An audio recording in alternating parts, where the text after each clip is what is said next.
श्री स्वामी समर्थ. अक्षय तृतीयेच्या मागील भागात आपण पौराणिक महत्त्व बघितले.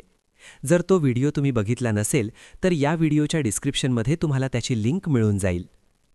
खगोलीयदृष्ट्या अक्षय तृतीया किती महत्त्वाची आहे याचे शास्त्रीय कारण आपण आजच्या व्हिडिओमध्ये बघणार आहोत. भारतीय संस्कृतीमध्ये सण आणि उत्सवांची रचना केवळ धार्मिक कथांवर आधारित नसून ती निसर्गचक्र आणि ग्रहांच्या स्थितीवर आधारलेली आहे.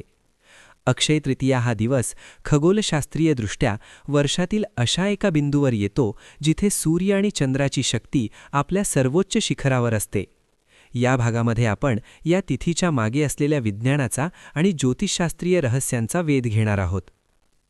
ज्योतिषशास्त्रानुसार सूर्य हा आत्मा आणि पिता मानला जातो, तर चंद्र हा मन आणि माता मानला जातो. अक्षय तृतीयेच्या दिवशी हे दोन्ही महत्त्वाचे ग्रह त्यांच्या उच्च राशीत असतात. सूर्य जेव्हा मेष राशीत असतो तेव्हा तो सर्वात बलवान मानला जातो. मेष ही अग्नितत्वाची राशी आहे आणि सूर्य हा ऊर्जेचा स्रोत आहे. अक्षय तृतीयेला सूर्य मेष राशीत आपल्या सर्वोच्च अंशांच्या जवळ असतो, ज्यामुळे पृथ्वीवर प्राणशक्तीचा संचार अधिक प्रबळ होतो. चंद्र जेव्हा वृषभ राशीत असतो तेव्हा तो अत्यंत शांत, स्थिर आणि समृद्धी देणारा मानला जातो. अक्षय तृतीयेच्या दिवशी चंद्र वृषभ राशीत असतो.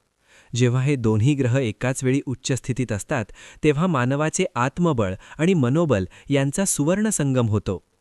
अशा स्थितीत घेतलेले निर्णय आणि केलेली कामे दीर्घकाळ टिकणारी असतात, म्हणूनच याला अक्षय म्हटले जाते. ज्योतिषशास्त्रानुसार अक्षय तृतीया हा दिवस 3.5 मुहूर्तापैकी एक मानला जातो, म्हणून ही एक स्वयंसिद्ध तिथी पण आहे.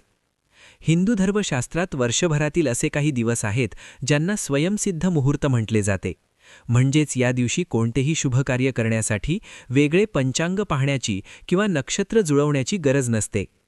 हे 3.5 मुहूर्त कोणकोणते हे जाणून घेऊ. पहिले चैत्र शुद्ध प्रतिपदा म्हणजे गुढीपाडवा. दुसरे वैशाख शुद्ध तृतीया म्हणजे अक्षय तृतीया. तिसरे अश्विन शुद्ध दशमी म्हणजे दसरा. आणि चौथे म्हणजेच अर्धे मुहूर्त ज्याला आपण म्हणतो ते म्हणजे कार्तिक शुद्ध प्रतिपदा म्हणजे दिवाळी पाडवा. अक्षय तृतीया हा यातील एक पूर्ण मुहूर्त आहे. याला अबुझ मुहूर्त असेही म्हणतात. खगोलशास्त्रीय दृष्टीने या दिवशी वैश्विक ऊर्जेचे संतुलन इतके अचूक असते की नकारात्मकता कमी होऊन शुभलहरींचा प्रभाव वाढलेला असतो. अक्षय तृतीयेचा संबंध अनेकदा रोहिणी नक्षत्राशी जोडला जातो. जरीही तिथी दरवर्षी रोहिणी नक्षत्रात येत नसली तरी ज्या वर्षी तृतीया आणि रोहिणी नक्षत्राचा संयोग होतो तो काळ अतिशय शुभ मानला जातो. रोहिणी हे चंद्राचे सर्वात लाडके नक्षत्र मानले जाते. हे नक्षत्र सर्जनशीलता आणि समृद्धीचे प्रतीक आहे. या नक्षत्रात केलेले पेरणीचे काम किंवा नवीन व्यवसायाची सुरुवात ही शाश्वत प्रगती दर्शवते. रोहिणी हा वृषभ राशीतील एक तेजस्वी तारा आहे. या ताऱ्याची स्थिती आणि चंद्राचे त्यावरून होणारे भ्रमण अक्षय तृतीयेच्या ऊर्जेला द्विगुणित करते. पुराणांमध्ये उल्लेख आहे की अक्षय तृतीयेला युगादी तिथी म्हणतात. प्राचीन भारतीय ऋषींनी ग्रहांच्या विशिष्ट स्थितीवरून युगांची गणना केली होती. अक्षय तृतीयेच्या दिवशी ग्रहांची अशी एक दुर्मिळ स्थिती निर्माण झाली होती ज्यातून सत्ययुगाचा प्रारंभ झाला होता. युग बदलणे ही खगोलशास्त्रीय मोठी घटना आहे. अक्षय तृतीया ही काळाच्या अशा मोठ्या बदलाची साक्षीदार आहे. म्हणूनच या दिवशी केलेली उपासना ही काळाच्या मर्यादे पलीकडे जाते असे मानले जाते. अक्षय तृतीया ही वैशाख महिन्यात येते, जेव्हा सूर्य उत्तरायणात असतो आणि पृथ्वीवर उष्णता वाढू लागते.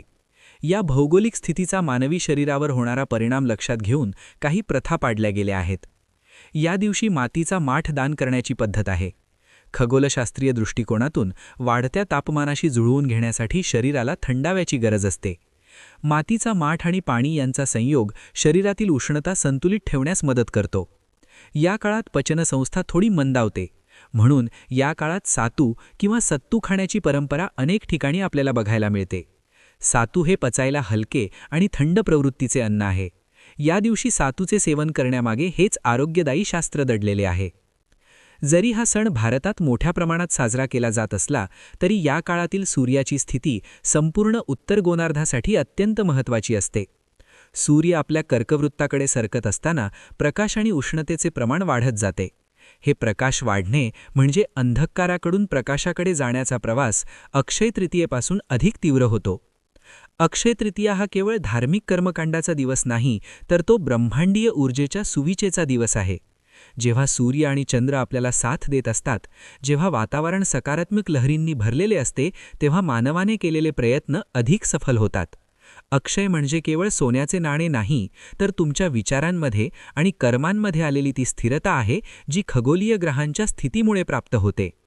या खगोलीय आणि ज्योतिषशास्त्रीय ज्ञानामुळे आपल्याला हे समजते की आपल्या पूर्वजांनी किती सूक्ष्म विचार करून हा सण अक्षय ठरवला आहे. अक्षय तृतीयेच्या पुढच्या भागात आपण कृषी संस्कृती, भूमिपूजन आणि अक्षय तृतीयेचे ग्रामीण जीवनातील महत्त्व हे जाणून घेऊ.